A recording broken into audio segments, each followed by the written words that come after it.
Bienvenidos a Pasajeros, un foro que reúne expertos en movilidad para discutir y explorar soluciones innovadoras y sostenibles que respondan a las necesidades actuales y futuras de nuestras rutas y ciudades. Pasajeros, conectando destinos, uniendo personas.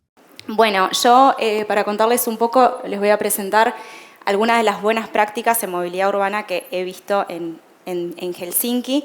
Yo hace 3 años y medio me fui a Uruguay a hacer una maestría en movilidad urbana sostenible y estas buenas prácticas vienen de mi trabajo allí, de la empresa en que trabajo, también de ser una usuaria frecuente del transporte público, que es mi medio de transporte en la ciudad, en todas mis actividades, y algunas entrevistas que logré hacer a miembros del área metropolitana de transporte en Helsinki. Bueno, yo hace 3 años y medio, hace 2 años y medio estoy en Finlandia, hoy en día estoy trabajando en WSP, es una de las consultoras líderes mundiales en ingeniería y prestación de servicios, alrededor de 74.000 expertos en el mundo, y en Helsinki, bueno, en Finlandia somos 850 distribuidos en distintas partes del territorio. Yo hoy en día estoy trabajando en el sector ferroviario, pero con mucha colaboración con el sector de infraestructura, y en la parte ferroviaria tenemos departamentos de infraestructura, de tecnología, donde trabajamos muchos temas de señalización, así como electrificación y telecomunicaciones. Y tenemos 130 personas trabajando en el sector ferroviario y hacemos proyectos de prefactibilidad hasta ingeniería de detalle, así como también más como consultoría estratégica, que es en el área que estoy yo hoy. Entonces, hoy quiero traer algunas de las buenas prácticas que entiendo que son relevantes para el contexto. Felipe, tú antes estabas hablando mucho de esta área metropolitana, así que va bien alineado con el tema. Para entender un poco el contexto y los retos que tiene el área metropolitana de Helsinki, bueno, Finlandia, como todos sabrán, está allá en el norte del mundo, un poco aislado del resto de los países, porque tiene una frontera pequeña allí en el norte con Suecia, y luego, bueno, frontera con Rusia, que hoy en día está cerrada por el tema de la guerra.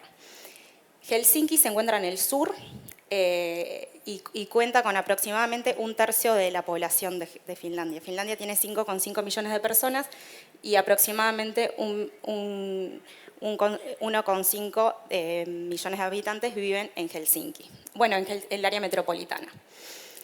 Y el primer reto que veo que tiene la ciudad es la geografía. ¿Por qué? Porque Finlandia tiene muchos cuerpos de agua y en la totalidad tiene aproximadamente 170.000 islas pequeñas por todo el territorio.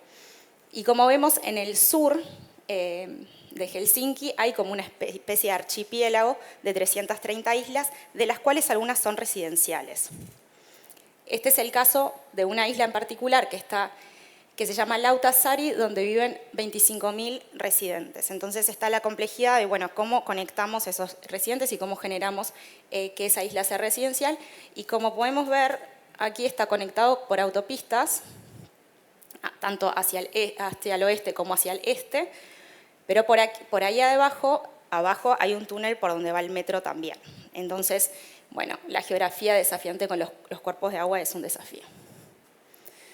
Por otro lado, tenemos la distribución de la población y la densidad de población. El área metropolitana tiene una densidad relativamente baja, en su totalidad de unos 1.000 a 1.500 habitantes por kilómetro cuadrado, donde tiene un núcleo que es bastante denso, que es el centro de Helsinki, y luego un montón de ciudades dormitorio, que se dio un boom de expansión urbana en el 1950 al 1960 y se fueron generando estas ciudades dormitorio. Como podemos ver en la imagen inferior aquí, tenemos una especie de urbanización con edificios, generalmente tienen sus centros comerciales, pero luego tenemos como bastante área verde o a veces por momentos muchos bosques, porque también tiene muchos bosques Finlandia, hacia la próxima urbanización. Así que ese lo veo como el segundo reto. Y el tercero es las condiciones climáticas. Finlandia tiene inviernos muy largos, temperaturas extremas, las temperaturas en el invierno promedio son de -1 a -5 grados, noches muy largas, entonces todo eso también se tiene que considerar en la planificación del transporte, cómo se generan paradas acordes a las condiciones y bueno, luego también hay mucho del mantenimiento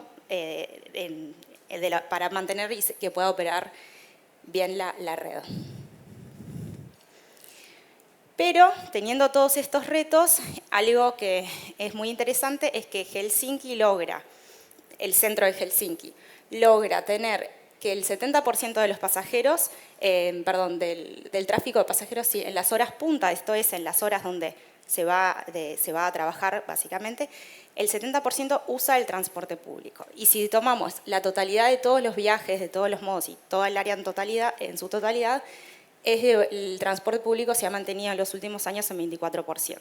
Antes del COVID había como un 31%, pero bueno, se bajó y se está recuperando de a poco los pasajeros, ¿no? Teniendo también en cuenta todos los cambios que han sucedido, el trabajo remoto y las compras online y el tema, y distintos temas, pero bueno, va aumentando. Y algo muy interesante también es que se logra tener una satisfacción al pasajero de mayor al 80% desde que se está tomando esta estadística, lo cual también como demuestra que las personas, la sociedad en Finlandia y en Helsinki están muy contentas con la red y como muy orgullosos del sistema que tienen. Entonces, ¿cómo se logra esto? ¿Cómo lo hacen? Lo primero que quiero comentar hoy es un caso que es sobre la integración entre la planificación urbana y el transporte. Y esto fue algo que observé en mi primer semana en Finlandia, que nos habían sacado a hacer como un paseo por los distintos puntos de transporte en la ciudad y demás, y nos llevan a un megapuente de más de 1.200 metros, que se considera como uno de los más largos de Finlandia, y nos dicen que es únicamente dedicado a tranvías, peatones y ciclistas. ¿Tá? Acá en esta foto podemos ver, acá está el carril de peatones, de ciclistas y el tranvía.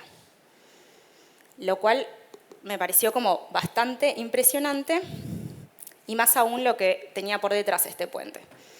Básicamente es ¿por qué se construye este puente? Este puente se construye dado que se empieza a desarrollar un área residencial urbana por aquí. Y el puente lo que hace es reducir los tiempos de viaje en vez de que las personas tengan que subir todo por aquí y después bajar todo a Helsinki. Reduce el tiempo de viaje en 10 minutos y además prioriza el transporte sostenible y evita una mayor congestión en la ciudad. Entonces, lo que hacen no es, bueno, vamos a construir todo el barrio y después vemos cómo llegan esos ciudadanos a la ciudad, sino que piensan de una forma muy integral y cómo se resuelve la parte de transporte para que luego ese barrio tenga como una calidad de vida mejor y bueno, que termina impactando a todo el centro de Helsinki. Bueno, y eso, algo más, es que también lo que se estudió, porque en Finlandia a todo lo que van haciendo lo estudian mucho, es que ese aumento de la calidad de vida y las prestaciones para esos barrios también aumenta el precio de esa tierra, del desarrollo, y eso también es lo que justifica la construcción del puente. Así que por ahí tenemos lo primero que les quería comentar. Lo segundo es la Autoridad de Transporte Público. En el área metropolitana de Helsinki está el HSL, que es Helsinki Region Transport, que fue creada en 2010. Previo a eso, cada municipalidad tenía organizaba su transporte, se generaban muchas líneas duplicadas, se generaban temas de tarifarios muy complicados, no se podía tener un ticket para ir de una punta a la otra, y el foco no estaba en los pasajeros, o sea, en un servicio integral. Entonces, bueno, se crea el área metropolitana en 2010, que originalmente estaba constituida por Helsinki, Espoo, Vantaa y esta otra municipalidad que se llama Kauniainen, que está ahí chiquita. Y luego, entre 2012 y 2018, se suma el resto de las municipalidades, que hoy en día son 5 más, y se llega a 9 municipalidades que son miembros de HSOL hoy en día. Y bueno, está abierto a que el resto de las municipalidades, que son en total 14 alrededor de esa zona, también se pueden ir sumando a medida que sus necesidades lo requieran. ¿Qué se logró? Bueno, generar una misión y una visión y objetivos entre todos que tenían un foco en el pasajero, también teniendo en consideración la responsabilidad ambiental, pero una visión de que, esto fue en 2010, ¿no? Entonces en 2025 de que se quería que el transporte público pasara a ser la primera elección de medio de transporte para los ciudadanos. Bueno, se pusieron objetivos y bueno, se empezó a trabajar de una forma muy cooperativa y con los distintos municipios. Hoy en día, ¿cuáles son las responsabilidades de HSL? La planificación del transporte, también la gestión La infraestructura también lo que planean son las necesidades que tienen, bueno, dónde deberíamos de mejorar un tranvía, un metro, las líneas de buses y demás. Se encargan de llevar adelante las licitaciones y los contratos con las operadoras de transporte. Se encargan también del sistema tarifario, tanto del sistema tecnológico, pero también son los responsables de fijar los precios y también de realizar las inspecciones. Y por último, y hoy están muy con el tema branding y como marketing y la comunicación con el usuario, o sea, mucho el foco al usuario y como que ponerse de un lado de como una marca y reconocida y demás. ¿Cómo un poco se organiza cómo está organizado? Bueno, tiene una asamblea general que es como la Asamblea General representa a los miembros de los municipales, o sea, los intereses de cada municipio, y los miembros de la Asamblea tienen tantos miembros, la cantidad de miembros va alineado con la población que representan esas municipalidades. Después, la Asamblea General elige al equipo directivo, que hay un director ejecutivo y 6 directores de distintas expertise, y ellos son los que llevan las acciones del día a día y los proyectos y demás. ¿Y cómo es el financiamiento? Bueno, el financiamiento proviene de un fondo común donde todas las municipalidades aportan dependiendo de su población y también el nivel de servicio que se les da, ¿no? O sea, qué frecuencia de buses tienen, llegan los buses, llega el tren, dependiendo de eso. Aportan de forma distinta. Los que más aportan son, bueno, los más grandes que son Helsinki, Espoo y Vantaa y el resto proporcionalmente también. Y fue como tan positivo el impacto que tuvo tener de esta creación de esta autoridad que luego de la creación de HSL entre 2010 y 2017 se empiezan a crear autoridades metropolitanas en todas las regiones de Helsinki que tienen población urbana.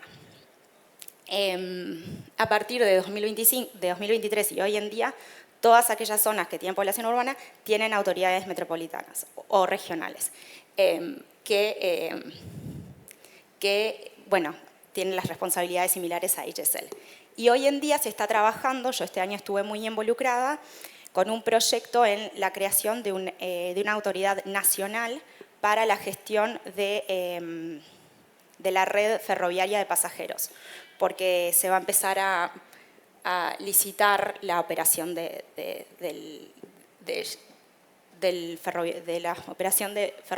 los trenes ferroviarios de pasajeros. Bueno, pero claro que la autoridad metropolitana es un primer paso, como se comentó esta mañana, pero también es importante de cómo se planifica y se coordina, que es la primera de las responsabilidades que vimos anteriormente. Y Helsinki, como les comenté, tiene 1,5 millones, el área metropolitana, 1,5 millones de personas, pero a mí, teniendo esa población, me sorprendió un montón la cantidad de cómo se compone el transporte público y todos los modos que tienen. Trenes de cercanía, metro, que acá va subterráneo, pero por algunas partes en el oeste va a nivel de superficie. Ómnibus troncales y ómnibus alimentadores que operan de forma diferente. Por ejemplo, los ómnibus troncales, los pasajeros pueden subir por la puerta delantera o la del medio y el conductor no controla los tickets, o sea, o se validan arriba en el bus o por la aplicación. En cambio, los ómnibus alimentadores sí que hay que, por ejemplo, mostrar el ticket. ¿Y por qué esta diferencia? Bueno, porque con los ómnibus troncales se puede bajar un poco de tiempo al poder subir por más puertas y no tener que presentar el ticket, y al descender ese tiempo se mejora el recorrido y se pueden también mejorar las frecuencias. Luego también tienen tranvías que van por la ciudad. Hoy en día trenes ligeros el último tren ligero, por ejemplo, suplantó una de las redes troncales de buses. También tienen ferries y bicicletas. Así que bueno, es como que la coordinación para coordinar todos estos medios de transporte, acá lo vemos en números, las cantidades, no es solo tenerlos, sino es cómo interactúan entre unos con el otro, cómo se logra orquestar todo esto como una orquesta, básicamente. Entonces, ¿cómo lo planifican un poco? Ellos tienen una red troncal y una red alimentadora. Acá podemos ver la red troncal de todo el área metropolitana. En violeta son los trenes de cercanía. En este azulcito es el tren ligero. Luego tenemos el metro y las otras líneas naranjas son los buses troncales. ¿tá? Y luego, con todos los otros medios de transporte que vimos, son los que alimentan a la red troncal. Así como también las bicicletas y los peatones, que cada vez más se hace más infraestructura para parking de bicicletas para poder generar esa integración. Y la importancia es de cómo cuando uno hace un cambio en uno de los medios afecta al otro, porque tenemos que verlo el sistema como un sistema integral. Entonces, quería compartir qué fue lo que sucedió cuando ampliaron el metro hacia el este. ¿Por qué se decide ampliar el metro hacia el este? Bueno, como comentamos antes, acá está el núcleo central como mayor densidad de población, y luego por aquí tenemos todas las las ciudades dormitorios, le podríamos decir. Entonces, lo que sucedía es que teníamos muchos buses que levantaban gente en estos barrios y la llevaban al centro de Helsinki. Claro, eso pasaba que en la hora pico, la autopista esta, la que entra a la ciudad, entraban más de 100 ómnibus por hora, lo que congestionaba un montón la ciudad, pero además unos tiempos de recorrida brutales. No se podía mejorar la frecuencia porque no entraban más buses en esa autopista. Y bueno, no estaban muy contentos los ciudadanos que vivían por aquí con el transporte. Entonces, bueno, se amplía el metro hasta que llega acá hasta el este. Pero ¿qué pasa? Para que funcione el metro lo que se hace es un cambio de cómo funcionaban esos buses que estaban antes. Si se transforman en estos alimentadores, se aumenta la frecuencia. ¿Por qué? Porque los recorridos son más cortos que tienen que realizar, pueden aumentar la frecuencia y se bajan los tiempos de recorrido. Entonces, sí que se instala el metro, pero no es solo que se instale el metro, se tiene que pensar cómo se llega al metro y cómo funciona todo de una forma integral para que efectivamente le sirva al usuario. Esa era la tercera práctica. Quedan dos y son cortitas. Modelos de contratación alineados con la visión y la misión. ¿Con qué voy a todo esto? Bueno, el modelo que tienen con los operadores de buses o los operadores de tranvía o lo que fuese. En Helsinki, y bueno, como en muchas ciudades europeas, se ve al transporte público como un servicio que el Estado le tiene que proveer a la ciudadanía, básicamente. Entonces, los contratos que tienen son de obligación de servicio público y donde generalmente el Estado se hace responsable del riesgo de la demanda de pasajeros. Y estaban con ellos. Y lo que sucede entonces es que se focaliza, bueno, el pago, digamos, se hace por servicio y se focaliza un pago variable por incentivos y penalizaciones focalizados en, por ejemplo, puntualidad, cancelaciones, estado de la flota. Entonces, luego van a hacer inspecciones a la flota, a ver cómo está el estado y demás. Y por último, pero como dijimos antes, hay una estrategia muy fuerte con el foco al pasajero, es el cliente es el eje de la operación y del servicio. Y esto lo vemos, por ejemplo, en dos temas, y conversando con la gente del área metropolitana, ellos lo que me decían es que lo primero que hicieron y lo primero que generó mucho impacto fue tener este sistema de ticketing, o sea, el tarifario que esté totalmente integrado y que se pueda ir de una punta a la otra con el mismo ticket. Y eso fue lo que fue como el primer boom que tuvieron cuando la lograron tener. Y desde 2017 se trabaja con las tarifas por zona. Hay una zona A, B, C y D.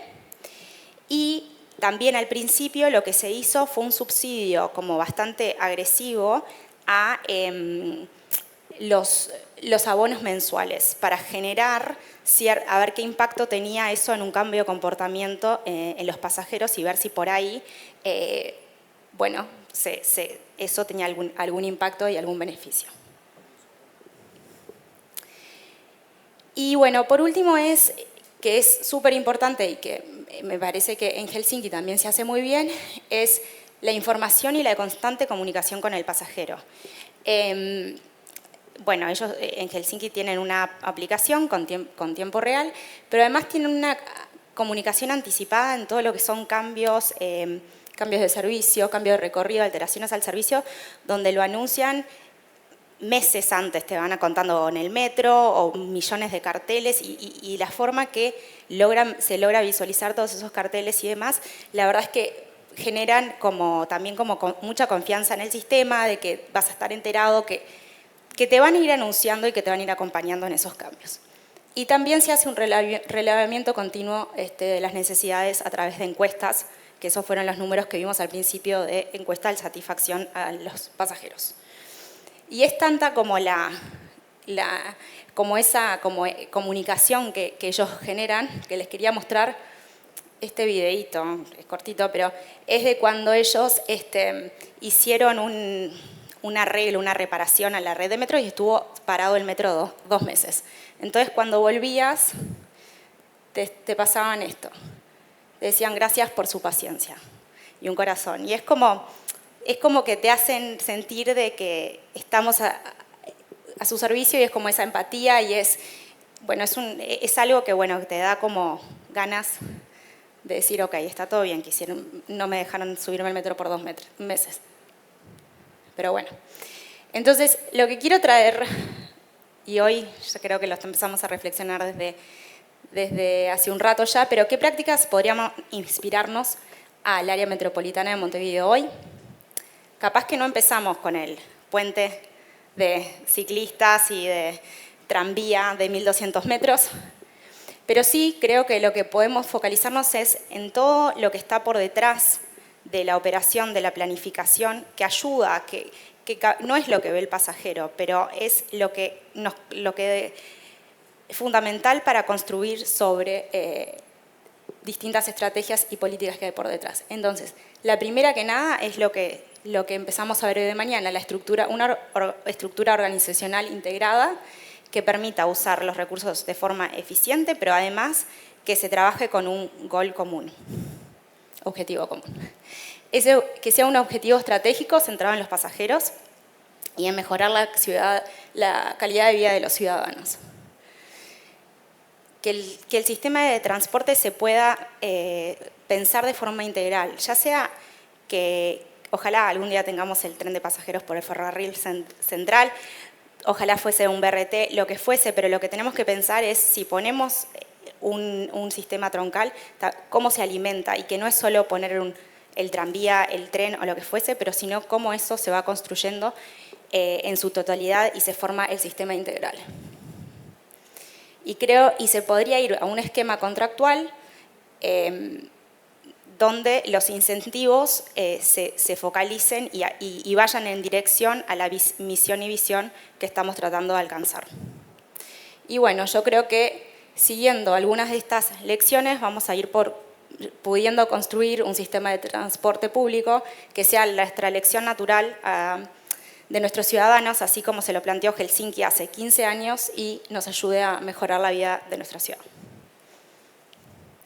Y gracias, y los esperamos en Helsinki si quieren, los finlandeses copados de recibir y mostrar un poco cómo lo han laburado allá. Así que bueno, gracias por la invitación y ha sido un gusto.